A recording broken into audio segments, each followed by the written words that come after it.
नमस्कार। चलिए सुनते हैं कहानी राजा का न्याय।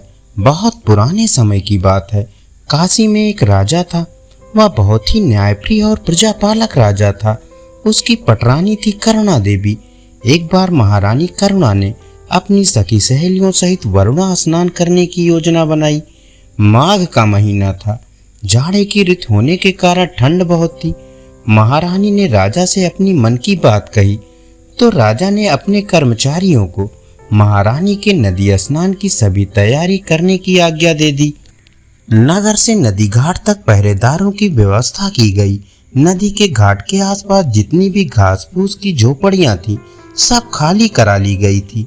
राजा की आज्ञा थी कि महारानी नदी में स्नान करने के लिए आ रही हैं, अतः सभी झोपड़ीवासी अपनी अपनी झोपड़ियां खाली करके दूसरे स्थान पर चले जाएं।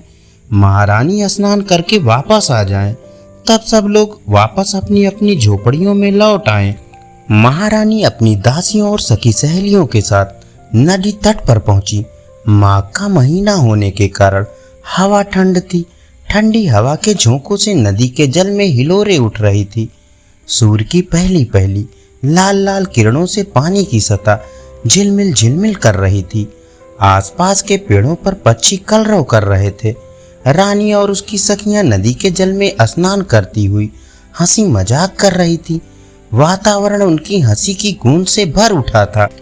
स्नान करके रानी नदी के किनारे पर आई तो ठंडी हवा के तेज झोंके चलने लगे। रानी ठंड से परेशान हो गई। उसने दासियों को पुकारा और आज्ञा दी कि शीघ्र ही आग जलाओ जिसे ताप कर सर्दी दूर की जा सके। मैं सर्दी के मारे मरी जा रही हूँ। रानी की दासियां और सखियां पेड़ों की टहनियां घास फूस खींच खींच कर लाने के लिए दौड़ पड़ी, परंतु उनके कोमल हाथों से एक भी टहनी न टूट सकी। रानी ठंड के कारण सिकुड़ी जा रही थी। उसने चिल्लाकर कहा, देखो सामने जो घास फूस की झोपड़ियां दिख रही हैं, उनमें से किसी एक को आग लगा दो। मैं उसकी गर्मी से अपने अंगों को सेक लूंगी। रानी की इस आज्ञा को सुनकर एक दासी ने बड़े ही करुण भाव से रानी से कहा, रानी जी, इन झोपड़ियों में गरीब साधु सन्यासी रहते होंगे। उनके घरों को उजाड़ना उचित नहीं।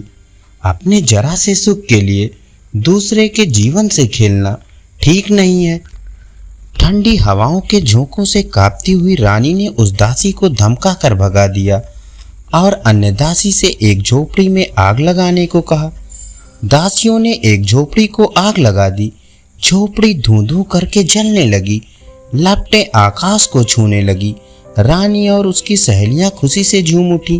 तेज हवा के कारण आग एक झोपड़ी से दूसरी झोपड़ी को जलाती हुई आगे बढ़ी और थोड़ी सी ही देर में सभी झोपड़ियां जलकर राख हो गई। चारों ओर सन्नाटा छा गया। पेड़ों पर बैठे पक्षी उड़ उड़कर दूर चले गए थे। कौवे कांव कांव करते हुए आकाश में चक्कर काटने लगे थे। रानी अपनी दासियों और सहेलियों के साथ हंसी मजाक करती हुई राजमहल में लौट आई। राजा राजसभा में न्याय की गद्दी पर बैठा था।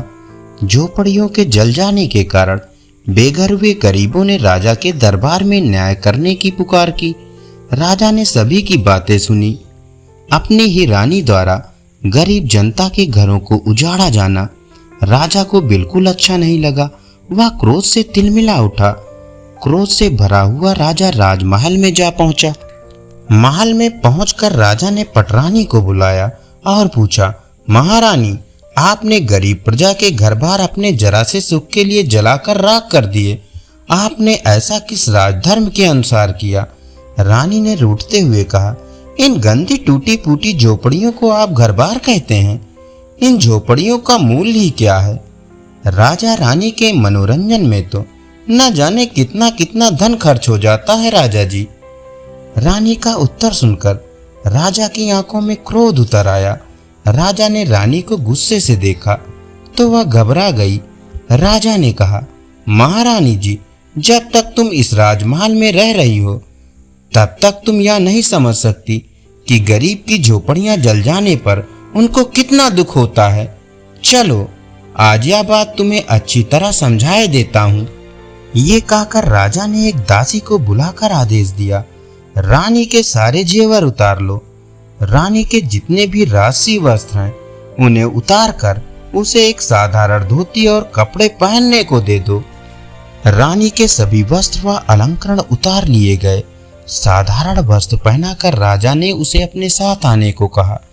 रानी के झिझकने पर राजा ने रानी का हाथ पकड़कर लोगों की भीड़ के बीच में ले जाकर कहा, आज से तू भीख मांगकर या मजदूरी करके ही अपना जीवन व्यतीत करेगी, जब तक तू इन गरीबों की झोपड़ियां दोबारा तैयार नहीं करवा देती तब तक तू महल में ना लौटना। 1 वर्ष बीत जाने पर तू भरी सभा में आना और अपना मस्तक झुकाकर प्रजा को यह बताना कि गरीबों का जीवन कैसा होता है। रानी भिखारिन के भेष में चल पड़ी। राजा की आंखों में आंसू आ गए। उस दिन के बाद से राजा फिर न्याय की गद्दी पर नहीं बैठा जब तक रानी ने गरीबों की व्यथा को प्रकट नहीं किया और अपने किए की क्षमा नहीं मांग ली। धन्यवाद। अभी आप सुन रहे थे कहानी राजा का न्याय।